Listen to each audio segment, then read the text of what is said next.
Alexa here from the blog, theduvallhomestead.com, and today I'm going to talk to you about how to compost in your own kitchen.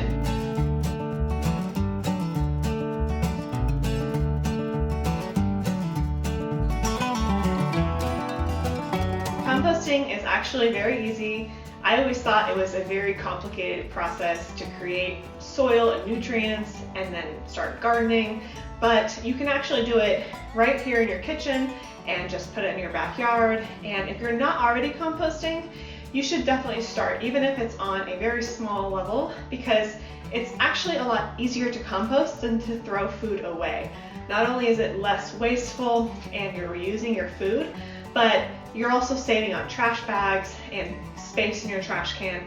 And I think you'd be surprised at how many of the daily food items that you eat can just go right outside into your garden, and you don't even need to dispose of them really. We started composting last year, and we put some of the uncomposted materials in one of our garden beds, and it did so well, and it's still feeding the soil nutrients today, even a year later. And we also have a compost bin outside, which I'll show you in a second when we take all of these composted items out there. But it's amazing because you can go buy compost from the store that's organic, and it's $8 or $9 a bag. It can be really expensive, and if you just save your food scraps, you're going to be doing your garden and your soil so many favors. So that's what I'm going to talk to you about today. So as you can see here, we have a lot of composted food. So the first question is, what can be composted? So a lot of your vegetable scraps can be composted. Eggshells are good for compost. Banana peels, leftover fruit. You can't compost things like meat or dairy or animal poop other than like chicken poop, for example, can be composted. You can compost coffee beans, you can compost tea bags or loose leaf tea. You can compost any plastic bags that say compostable on them, or paper napkins, recyclable items like that. Paper bags can sometimes compost. I have a blog post at theduvallhomestead.com with a longer list of items you can or can't compost. So you can check that list out if you are just getting started and you're worried about doing the right thing in terms of composting. But most of the items that we compost here at our homestead are just items that we use almost every day anyway. So here I have a bag of vegetable scraps. So these are unused vegetables, so like heads of celery, onion skins. There's some snap peas that were just old and we weren't eating them anymore. There's old tomatoes in here. There's carrot heads. And so what we do is we just put the scraps in a bag like this and accumulate them throughout the week, and then we take them outside. You can also buy a compost bin for your kitchen that's specifically designed for composting, and we've done this before. I have stopped doing it because I don't like the space it takes on my counter. Also, it can attract fruit flies once the food starts to decompose and sit out for a little bit, especially in the summertime when it's warm. So I like putting the scraps in a bag and then in the fridge, and I just keep it in the fridge. That way it stays a little more fresh until I have time to actually put it outside. I have some radishes here that I just got from our farm stand, and the radishes look excellent, but I need to cut off their stems. So I'm going to use the leaves and stems from the radishes for compost. So you can compost things that are already in your garden, like old plants. I also have this big bowl of eggshells. Eggshells are good for actually several reasons. They're good for adding nutrients to your soil, and they're also good if you want to crush them up. You can put them around your garden, and they help deter slugs.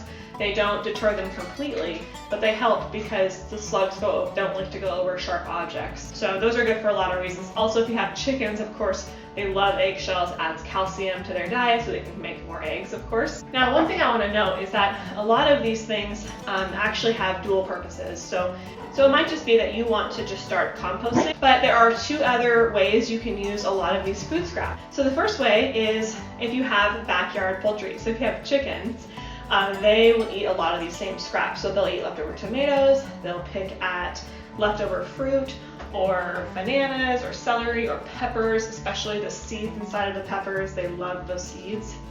They eat eggshells, so you can also be feeding them to your chickens. Another purpose for all of these scraps is for bone broth. So if you make bone broth, you can save your scraps like the celery and the onion and maybe garlic, things that would taste good in bone broth, and throw them in your broth, and you're going to strain them out anyway. So even if they weren't a vegetable that you want to eat, it's really nice to flavor your broth. So a couple of details you should know about composting before you get started. I didn't know anything about composting. I just kind of started doing it and I was Googling things, and that's really okay.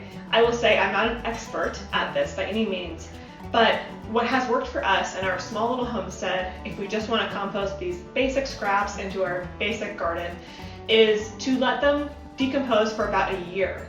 So ideally collecting these items in the spring and summer and all year round really, and putting them in your compost bin, stirring the bin, and then next season, next spring, you can use that in your soil.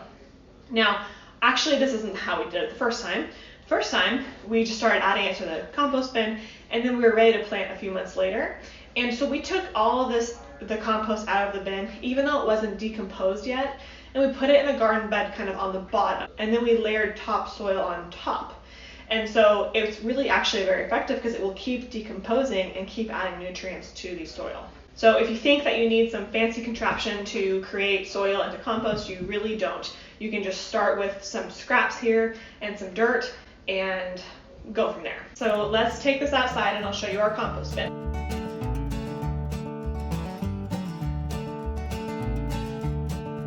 So as you can see, this is the compost corner of our backyard, and I'm bending down so that I can get in the frame with the compost bin. But this is our compost bowl, and I'll show you what's in here right now. I'll link this bin below. We got on Amazon. The reason we like this one is that it was just kind of small, easy to fit in the corner of the yard, and it was inexpensive.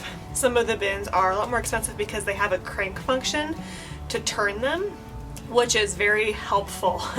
I kind of wish we would have just spent a little bit more money on a crank compost bin, because this one, as you can see, has to be stirred manually. So you have to stir your compost regularly, which means we have to take a big shovel out here, and usually my husband will do it because it just requires a lot of manpower. So, but it works for us, and we're emptying it out, you know, constantly and filling it up constantly, so it's fine. So as you can see, what's in here right now is we haven't actually touched this compost bin since last summer, so this has been winterized. But to give you a frame of reference, at the beginning of winter last year, at the end of fall, this was all the way to the top, and you can see we put pumpkins in here, and this was full to the top. And so over the winter time it has compressed, and you can see all the straw down there from the chicken coop and the dirt, so it's looking really, really good. So it's time to add to it, and then we will stir.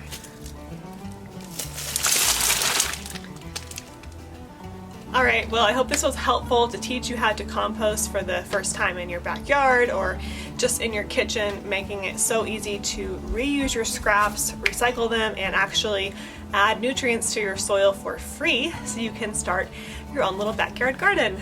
If you are brand new to my channel, make sure you hit that subscribe button. Every week I post new farm-to-table recipes and homemade natural living. Thank you so much for stopping by the homestead.